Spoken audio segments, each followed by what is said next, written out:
Alhamdulillahilladzi arsala rasulahu bil huda wa dinil haqq liyudhhirahu 'ala dini kullihi walau karihal musyrikun. Asyhadu an la ilaha illallah wahdahu la syarika lah wa asyhadu anna Muhammadan 'abduhu wa rasuluhu la nabiyya ba'dah.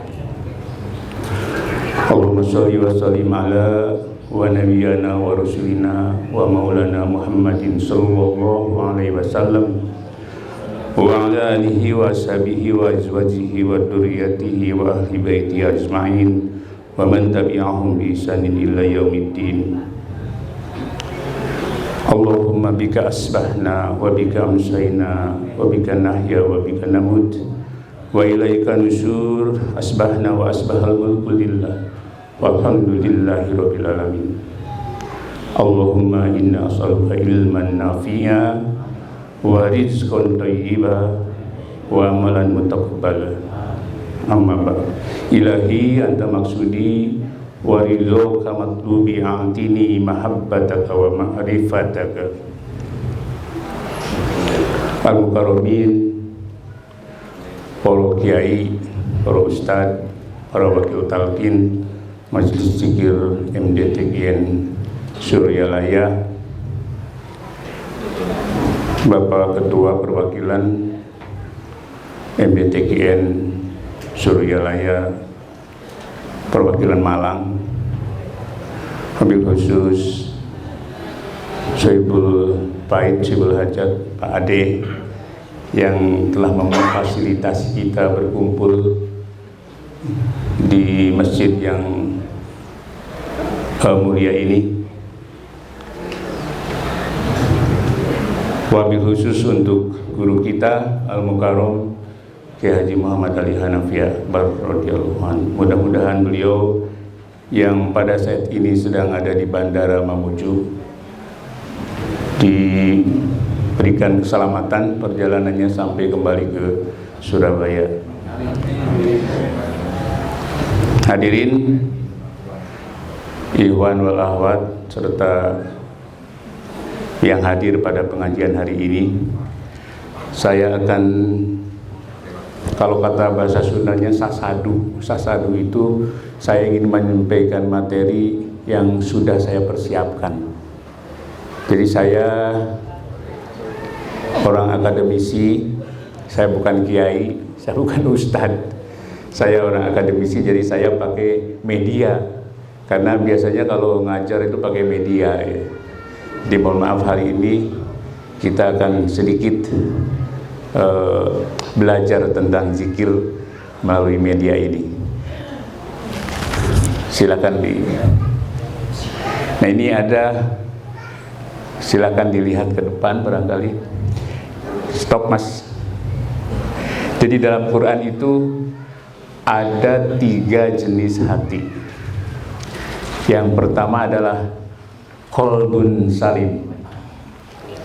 Nah ini stop ya. Yang kedua adalah qalbun marid. Yang ketiga adalah qalbun mayyit.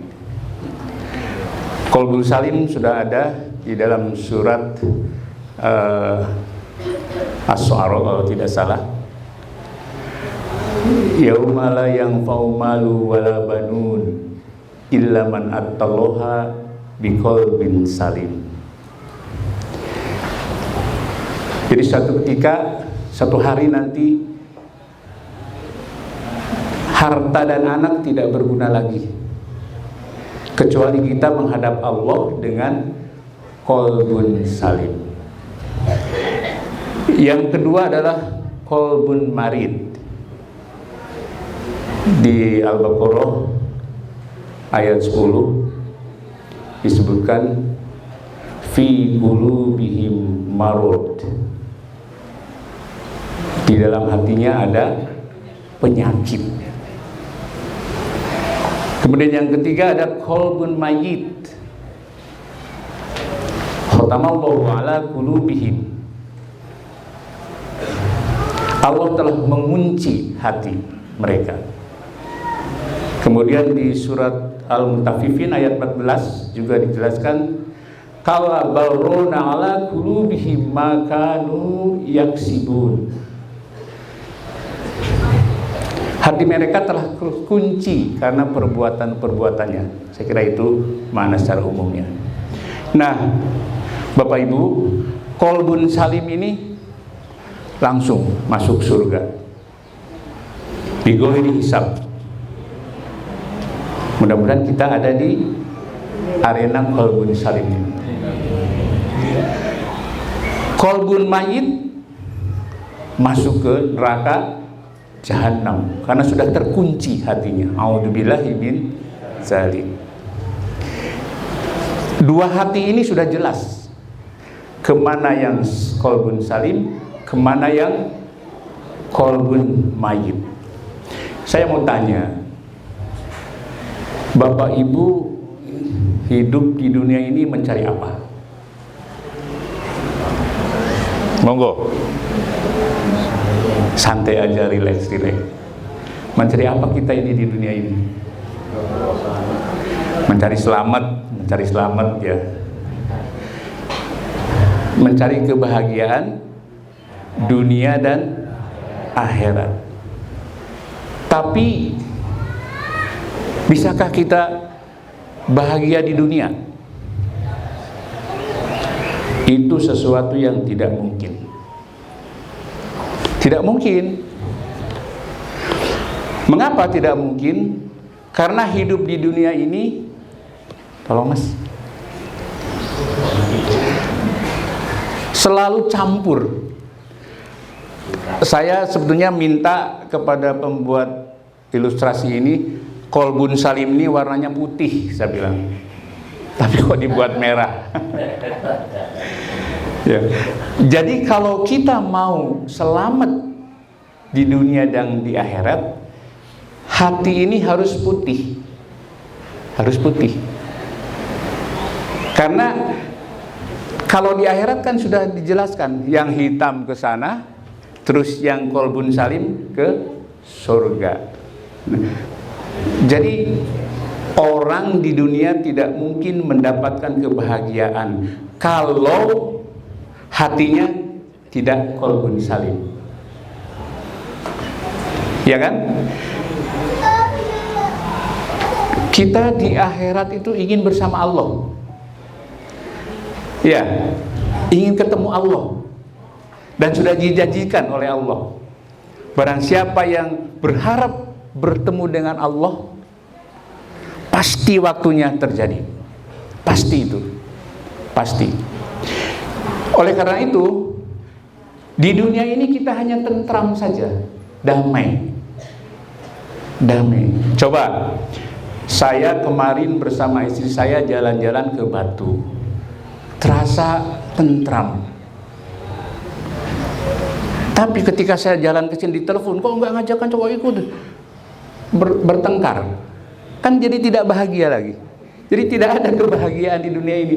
Sebentar berbahagia di keluarga, keluar sumpek lagi. Jadi tidak ada kebahagiaan itu. Yang ada adalah ketentraman. Ala bizikrillahu tatmainul qulub. Kalau ingin tentram dan kita tentram terus hidup, pasti akan mendapatkan qalbun salim. Itu namanya bahagia. Baru kita akan dapatkan bahagia di dunia dan akhirat kalau hati kita tentram dan hati kita bersih. Paham ya Ibu ya, Bapak Ibu ya? Nah, caranya apa yang harus kita lakukan? Caranya apa? Ini, qalbun salim adalah merujuk pada hati dan atau jiwa yang bersih, bebas dari sifat-sifat negatif. Qalbun salim. Qalbun marid. Istilah ini menunjukkan adanya penyakit spiritual atau keburukan dalam hati seperti keraguan.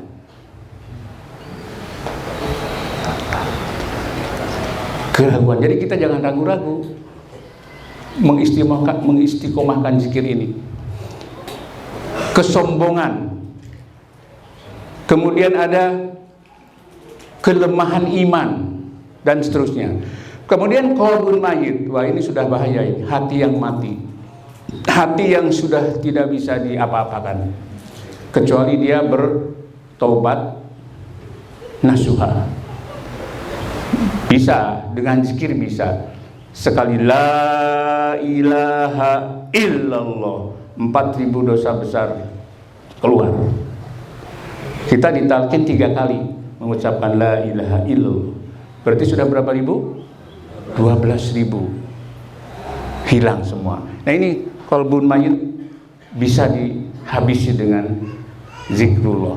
Kemudian kita lihat berikutnya, yang paling berbahaya yang harus kita lakukan adalah, nah ini qalbun marid.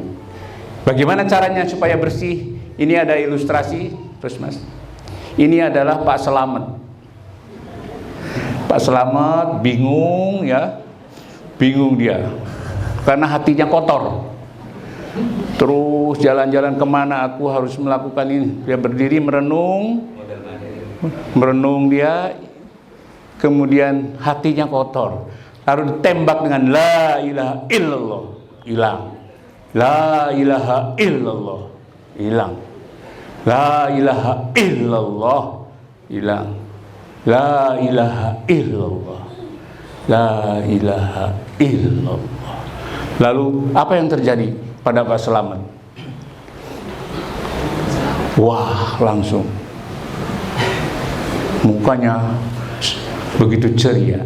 Hati yang selamat adalah hati yang kuat dalam iman dan ketakwaan kepada Allah Subhanahu wa ta'ala. Ya, itulah saya kira ilustrasi yang berikutnya Mas. Ilustrasi yang bisa kita dapatkan dari talqin zikir. Berikutnya saya ingin menjelaskan, ada satu pertanyaan yang mendasar. Untuk apa kita hidup di dunia ini? Ya. Apakah Allah menciptakan dunia ini untuk kita? Apakah kita diciptakan ini untuk dunia ini? Tidak. Bapak Ibu hadirin sekalian, kita tidak diciptakan untuk dunia ini, dan dunia ini tidak diciptakan untuk kita. Dunia ini diciptakan untuk ujian. Allazi khalaqal mauta wal hayata liyabluwakum ayyukum ahsanu amala. Yang menciptakan hidup atau mati dan hidup adalah Allah. Untuk apa? Untuk menguji kita, siapa di antara kamu yang amalannya lebih baik. Jadi setiap makhluk pasti, kayaknya ini kelebihan Mas, tiga ya. Jadi dunia ini bukan untuk kita, melainkan untuk menguji kita. Kehidupan ini singkat Bapak Ibu hadirin sekalian. Buktinya apa? Coba perhatikan, ingat-ingat orang-orang yang pernah duduk di hadapan kita, di belakang kita, di kiri kanan kita. Mereka sudah meninggalkan kita. Meninggalkan kita lebih dulu. Saudara-saudara kita, ya, nenek kita, kakek kita, sahabat-sahabat kita, semua meninggalkan kita. Jadi dunia ini singkat sekali. Orang-orang yang terbaik, para nabi, para syuhada, para sahabat, semua meninggalkan kita. Dan tidak lama hidup kita ini. Mau apa yang kita cari? Sementara kita ini, sementara. Lewat saja musafir begitu ke dunia ini. Jadi setiap makhluk pasti akan menghadapi kematian. Para nabi, sahabat, syuhada, wali-wali, presiden, raja, semuanya akan berhadapan dengan maut. Yang kaya, yang miskin, semua meninggalkan.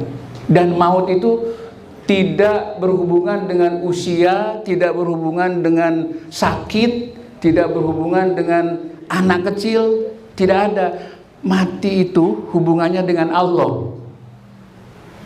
Ya, hubungannya dengan Allah. Jadi yang sakit tetap akan mati, yang sehat juga mati.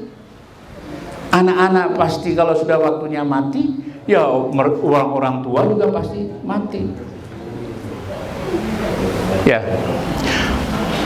Nah ini bahkan pemimpin di dunia juga mati ternyata. Tidak akan hidup selama-lamanya. Kullu nafsin dha'iqatul maut. Semua yang bernyawa pasti akan mati. Ya. Kemudian wa nablukum bisyari wal khairi fitnah. Mati setelah diuji dengan kebaikan dan keburukan. Wa ilaina turja'un. Dan kalian akan dikembalikan kepada Allah. Kata Allah begitu. Jadi kita akan kembali sama-sama. Nah, masalahnya apa yang sudah kita persiapkan untuk menghadapi itu? Ya, pandangan dari pendapat tadi adalah orang yang bertakwa menghadapi ini seharusnya biasa-biasa saja. Nah, kita orang-orang yang senantiasa berzikir seharusnya biasa-biasa aja menghadapi dunia ini. Tidak usah kita, waduh, pusing itu ya. Persiapkan diri, karena hidup yang kekal nanti adalah di akhirat. Hidup yang kekal nanti di akhirat. Dan kita harus tahu, kekayaan bukanlah kemuliaan. Kemiskinan bukan pula kehinaan di hadapan Allah. Kemenangan bukan kejayaan. Kekalahan bukan kehancuran. Semua itu adalah ujian dari Allah. Ujian. Kita bisa nggak menghadapi ujian di dunia ini? Dan ingat bahwa dunia ini titipan, Bapak Ibu, dititipkan. Tidak ada kita mau hidup selama-lamanya di dunia ini. Dan semua apa yang diberikan kepada kita, rizki, segala macam, itu adalah karena Allah Al-Ghani, Al-Mughni. Allah Maha Kaya dan Allah Maha Pemberi kekayaan. Dan itu akan diambil lagi. Kalau tidak diambil lagi, kita bisa hidup selama-lamanya di dunia ini. Tapi ternyata apa yang kita peroleh selama ini itu diambil lagi oleh Allah. Harus ingat itu, bahwa kehidupan di dunia ini hanya sementara saja. Dunia adalah titipan, bukan tempat tinggal, tapi tempat meninggal. Dunia bukan tempat untuk kita tinggal, tapi tempat untuk ditinggalkan oleh kita semuanya. Apa yang harus kita bawa ketika kita akan kembali ke akhirat nanti, menghadap kepada Allah? Karena itu, hadirin sekalian, tidak perlu kita menyerahkan atau menyandarkan diri kepada dunia ini. Tidak perlu, tidak perlu. Sandarkan diri kepada Allah. Kemudian, mari kita sejenak memikirkan masalah ini. Karena kita kalau memikirkan masalah ini, merenungkan masalah ini, di dalam hadis dikatakan sama dengan 70 tahun kita beribadah. Sejenak saja. Kalau kita memikirkan perkara kematian, perkara masa depan kita di akhirat nanti, itu sama dengan 70 tahun kita beribadah. Nah, bahayanya kalau kita lupa kematian. Lupa akan kematian akan menyebabkan hati penuh angan-angan. Angan-angan ingin itu, ingin itu, ingin ini, ingin ini. Ingin istri 3, ya, yang laki-laki. Ingin punya rumah, ingin, wah, angan-angan terus, angan-angan. Angan-angan. Kalau sudah berangan-angan, membuat hati kita kotor. Kotor. Dan itu menjadi penghalang. Angan-angan itu menjadi penghalang hati untuk kita bersihkan. Nah, Abu Bakar Ar-Razi, dalam kitabnya At-Tabib Ar-Ruhani mengatakan, di antara hal yang membuat jiwa melantur adalah panjang angan-angan dan lupa akan kematian. Di hadapan Allah, orang yang cerdas, orang yang pintar adalah yang senantiasa zikrul maut, ingat kematian. Gitu ya, ingat ini kematian ini. Pentingnya apa? Pentingnya selalu mengingat kematian untuk menjaga hati tetap bersih.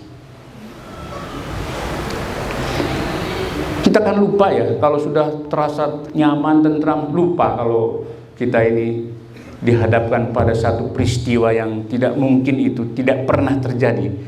Semua manusia di dunia ini ada sesuatu yang pasti terjadi dan mengalami takdir yang sama, yaitu kematian. Ini bulan depan kita, bulan Ramadan, bulan Sya'ban ini bulan yang sangat istimewa untuk kita mempersiapkan diri di bulan Ramadan. Rasulullah banyak berpuasa, banyak beribadah untuk membersihkan diri menghadapi bulan Ramadan. Itu kesempatan, mudah-mudahan kita dipanjangkan umur untuk bisa mengikuti ritual Ramadan dengan hati yang bersih. Hati yang bersih. Amin Allahumma amin. Nah, hati yang bersih itu apa? Hati yang bersih, Ibnu Qayyim al-Jauzi dalam bukunya Ighathul Lahfan mengatakan,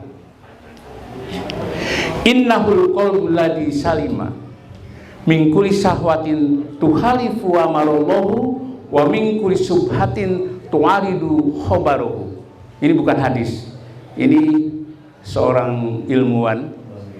Sesungguhnya hati yang selamat itu adalah hati yang terbebas dari setiap syahwat yang bertentangan dengan perintah Allah dan terlindung dari setiap subhat. Subhat itu tadi keraguan-raguan, subhat itu yang bertentangan dengan berita dari Allah Subhanahu wa taala. Jadi jangan ragu-ragu. Jangan ragu-ragu yang sudah mendapatkan talqin zikir. Tidak perlu ragu-ragu, terus lah, selesai sholat fardu 165 kali terus dipakai. Tapi ada syarat.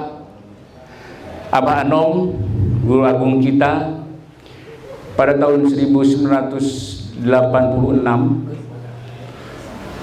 membahas masalah dalam tausiah subuhnya, membahas masalah syarat untuk kita bisa berzikir supaya kita mendapat ketetapan. Syaratnya apa? Al-wudu'un ta'amun, wudu dengan sempurna. Sempurna bukan hanya membasuh tangan, muka dan lain sebagainya, kaki, tapi sempurna hati. Hatinya dibersihkan. Jadi wudu harus ambil zikir, bukan kecepak selesai gitu. Dengan zikir wudunya, basuh muka, zikir hati, bukan zikir la ilaha illallah yang biasa dizaharkan, tapi hatinya didenyutkan dengan zikir ismujad yang sudah didapatkan dari guru kita. Ya. Kemudian yang kedua itu apa? Yang kedua adalah mengeraskan suara. Sahutun qawiyun, mengeraskan suara.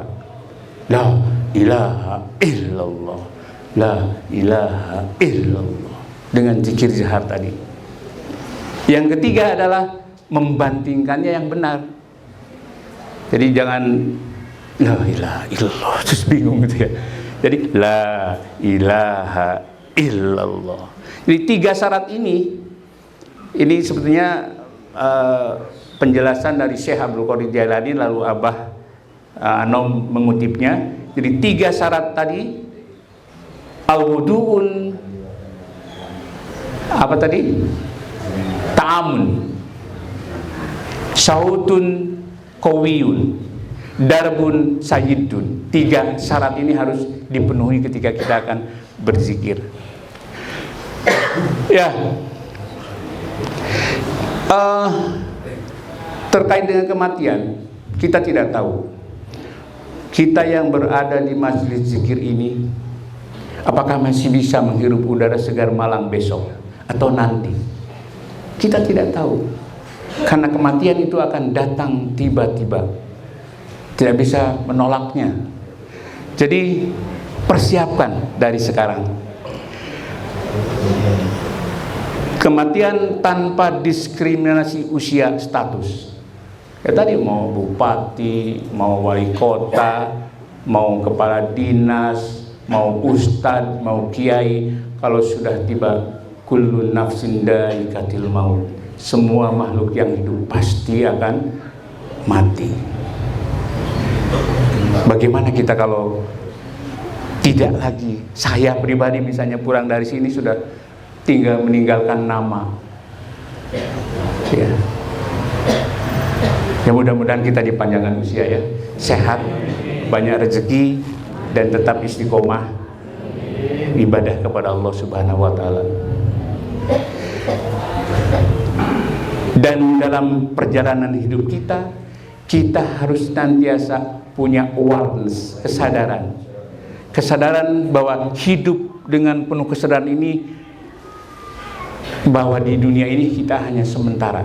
Kesadaran itulah yang harus kita selalu ingat agar kita tetap melakukan hal-hal kebaikan dan amalan solehan untuk bekal hidup di masa depan. Kemudian Bapak Ibu, untuk supaya manusia itu tahu tujuan hidup di dunia ini yang sesungguhnya, Allah hantarkan 24.000 nabi, yang wajib kita kenal 25. Dan sejak Nabi Adam sampai Rasulullah SAW, yang dibawa itu hanya kalimat La ilaha illallah.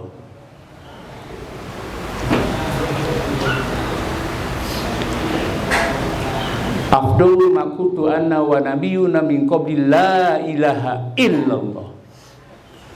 Ucapan yang paling utama yang aku ucapkan, Nabi dan Nabi-Nabi sebelumku mengucapkannya adalah kalimat La ilaha illallah. Itu sejak Nabi Adam sampai Rasulullah.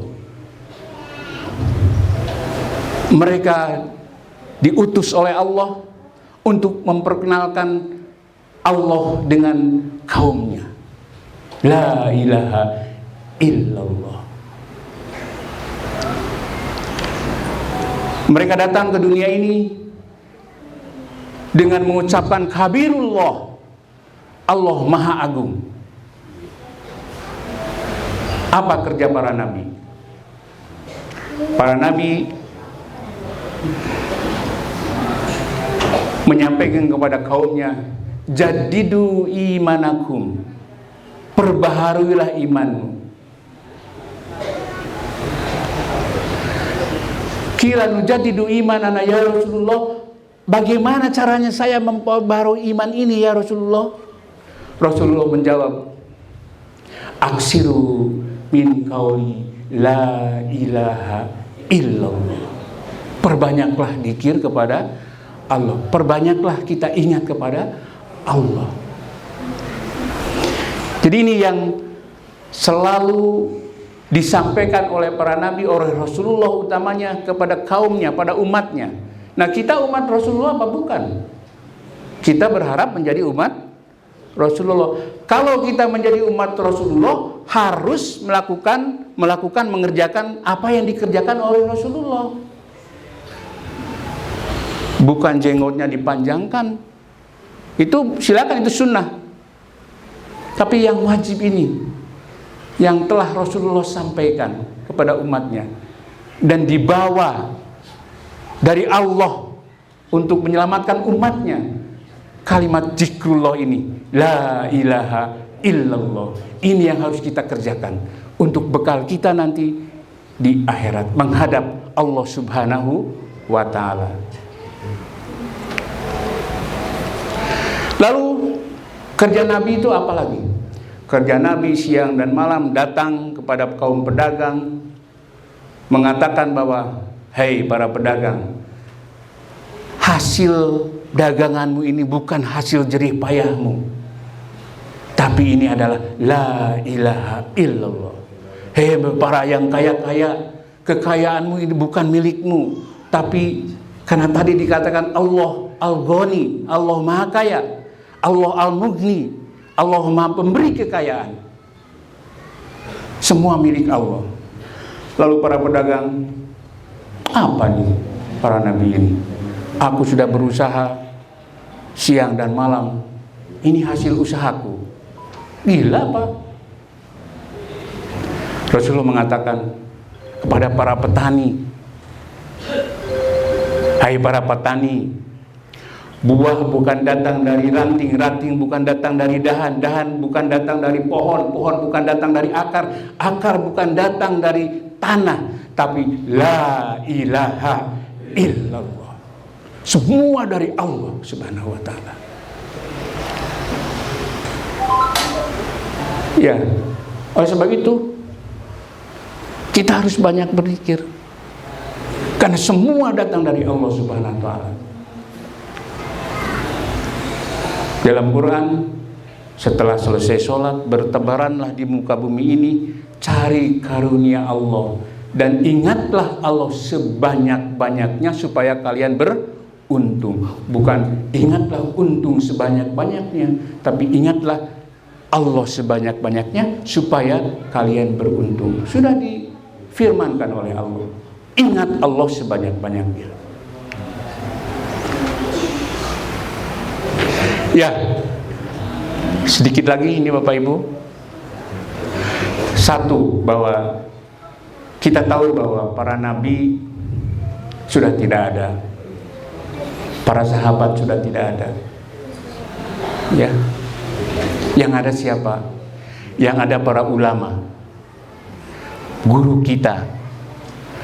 Al ulama'u warasatul anbiya. Maka hidup ini kita harus hormati guru kita, karena guru kita, ulama-ulama senantiasa menyontoh Rasulullah. Guru kita sekarang ada di Mamuju. Untuk apa? Untuk berdakwah sama dengan Rasulullah. Untuk berdakwah.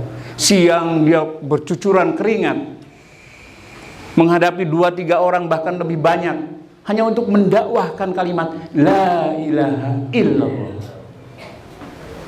Malam dia tafakur, tadabur, mendoakan kepada ikhwan akhwat, kepada kita semua, murid-muridnya. Tidak tidur. Lalu apa hormat kita pada guru kita? Ya, caranya adalah mengistiqomahkan apa yang sudah diajarkan. Itu adalah hormat kita kepada guru kita. Jadi inilah mungkin yang harus kita lakukan untuk dapat kita mendapatkan syafaat Rasulullah, kemudian para ulama dan para guru yang telah membimbing kita ke jalan keselamatan dunia dan akhirat. Jadi hormati guru sebagai wasilah dalam mendapatkan ilmu untuk kebahagiaan di dunia dan di akhirat. Dan sekali lagi, kalau kita akan hidup bahagia di dunia, harus bersama Allah.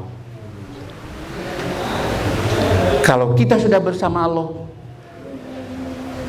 yang namanya doa sapu jagat, Rabbana atina fid dunya hasanah wa fil akhirati hasanah wa qina azabannar. Kita hidup di dunia bersama Allah, pasti itu ya, pasti di akhirat nanti akan bertemu dengan Allah, karena Allah sudah menjanjikan itu. Jadi jangan sia-siakan kesempatan untuk mempersiapkan bekal akhirat nanti. Amalan yang paling utama adalah ya tadi, zikrullah, wala zikrullahu akbar. Zikir, senantiasa mengingat Allah. Dalam keadaan sempit, lapang, kita harus terus hati ini didenyutkan bahwa semua pekerjaan yang kita lakukan, semua tindakan yang kita lakukan hanya karena Allah, illah untuk Allah, billah bersama Allah, dan lillah, lillahi ta'ala, ikhlas untuk Allah. Simpulannya, hidup di dunia ini adalah ujian. Kita mau lulus ujian atau mau gagal? Lulus, alhamdulillah. Semua mau lulus. Ya, sudahkah kita berzikir setiap saat? Insya Allah. Sekarang yakinkan, harus. Karena ini sebuah kewajiban, harus. Kemudian janganlah terlena dengan dunia yang fana ini, tetapi fokus pada persiapan untuk akhirat. Kita fokus persiapan untuk akhirat. Sementara udahlah, di dunia sementara. Sakit akan berakhir, kaya akan berakhir, miskin akan berakhir, sehat akan berakhir, semua akan berakhir. Kemudian semoga kita termasuk orang-orang yang selalu istiqomah dan mendapat husnul khotimah di akhir kehidupan kita. Saya kira itu singkat, tapi mudah-mudahan ada manfaatnya untuk Bapak Ibu semua. Yang baik itu dari Allah Subhanahu wa Ta'ala, yang buruknya mungkin dari saya. Dan apabila terselip kata yang kasib, berserak kata yang kasar, saya atas nama pribadi mohon maaf yang sebesar-besarnya. Dan saya bawa teman, ini ada teman saya dari Jepang. Beliau seorang muslim, Mr. Obata dan putranya. Mudah-mudahan beliau juga tetap bisa bersiar di sana ya. Amin. Kita doakan, dan mudah-mudahan ke depan bisa jadi wakil talqin binting surya lah ya. Ya, terima kasih Pak Didi semua dan panitia yang sudah menyediakan tempat buat kami. Wabillahi taufiq wal hidayah. Assalamualaikum warahmatullahi wabarakatuh.